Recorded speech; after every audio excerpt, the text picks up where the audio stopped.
मंडळी, तुम्हाला ती घटना आठवते का, जिने 2 महिन्यांपूर्वी संपूर्ण नागपूर शहर हादरवून सोडलं होतं?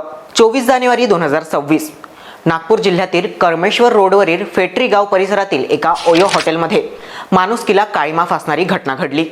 फिरायला घेऊन जाण्याच्या बहाण्याने एका तरुणाने आपल्या प्रेयसीला त्या हॉटेलमध्ये नेलं, पण त्या भेटीचा शेवट प्रेमात नाही तर रक्तरंजित गुन्ह्यात झाला. संशयाच्या भरात त्या तरुणाने आपल्या प्रेयसीची निर्घृण हत्या केली आणि त्या एका घटनेने संपूर्ण नागपूर शहर हादरून गेलं. या घटनेची सर्वात वेदनादायक बाब म्हणजे हत्या झालेली ही तरुणी पोलीस भरतीची तयारी करत होती. देशाची सेवा करण्याचं, गणवेश घालण्याचं स्वप्न बघणाऱ्या त्या तरुणीचा शेवट असा क्रूर आणि रक्तरंजित होईल याची कुणालाही चाहूल नव्हती. ही घटना घडली, शहर हादरलं, चर्चा झाली आणि कालांतराने हा विषय जणू मागे पडल्यासारखा झाला. पण आता राज्याच्या 2026-27च्या अर्थसंकल्पीय अधिवेशनात हा मुद्दा पुन्हा एकदा चर्चेत आला. सध्या अधिवेशनात गॅस सिलेंडर, पेट्रोल, धान्य यांसारख्या अनेक मुद्द्यांवर चर्चा रंगत असतानाच दक्षिण नागपूर विधानसभा मतदारसंघाचे भाजप आमदार मोहन मते यांनी एक महत्त्वाचा मुद्दा उपस्थित केला.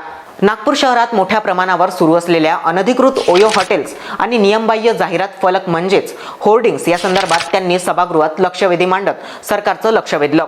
यात आपण पाहिलं असेल ओयो, आता ज्या आउटर भाग आहे त्या आउटर भागामध्ये ओयोच्या हॉटेल्सचे तुम्ही त्यांना परमिट दिलं आहे, तुम्ही लायसन्स दिले आहे आणि ते मोठ्या प्रमाणात आणि तिथे सगळे अनधिकृत काम त्या ओयामध्ये होते, आपल्या सगळ्यांना माहीत आहे. त्याचबरोबर जे आपण चौकात फ्लेक्स लावतो त्या चौकात मला असं वाटतं इतका सावळा गोंधळ आहे की ह्या ज्या ॲडव्हर्टायझिंग एजन्सी आहे त्या एजन्सींनी ज्या पद्धतीनं अनधिकृत फ्लॅक्स लावलेले, अनधिकृत हे लावलं आहे, मंत्री महोदय उत्तर देतात. जे होर्डिंग होतं ते मी काढायला लावलं आणि त्यांनी कमीत कमी 10 वर्षापासून त्याचं ते होर्डिंग होतं. मी सगळे त्याचे डिटेल्स घेतल्यानंतर एक ग्रेस नावाची कंपनी, त्या ग्रेस नावाच्या कंपनीचं सांगत होते का बा आमचं रेग्युलर आहे, हे आहे, ते आहे, परंतु ती शासनाची जागा होती.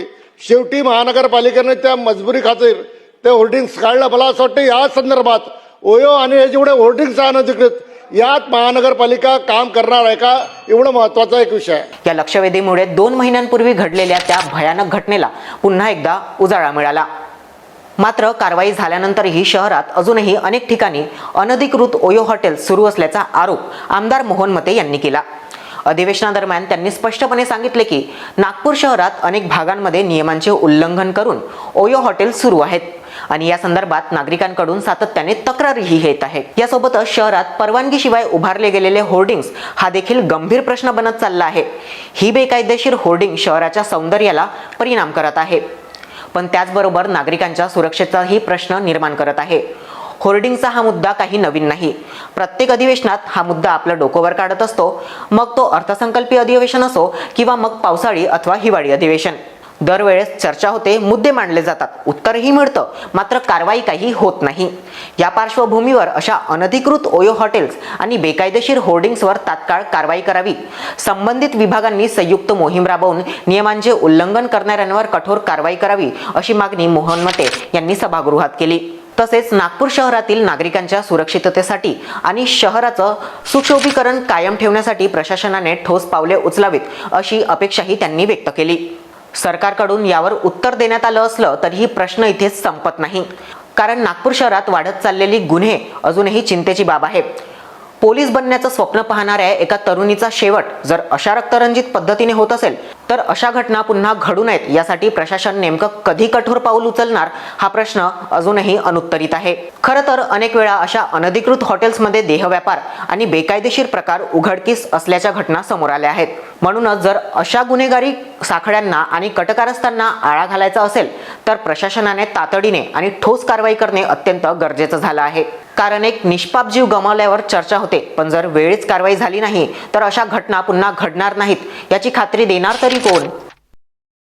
विदर्भातील आणि महाराष्ट्रातील अशाच नवनवीन घडामोडींसाठी बघत रहा झकास मराठी. आणि जर तुम्ही अजूनही चॅनलला सबस्क्राईब केलं नसेल तर यूट्यूबला आत्ताच सबस्क्राईब करा आणि इंस्टाग्रामला फॉलोही करा.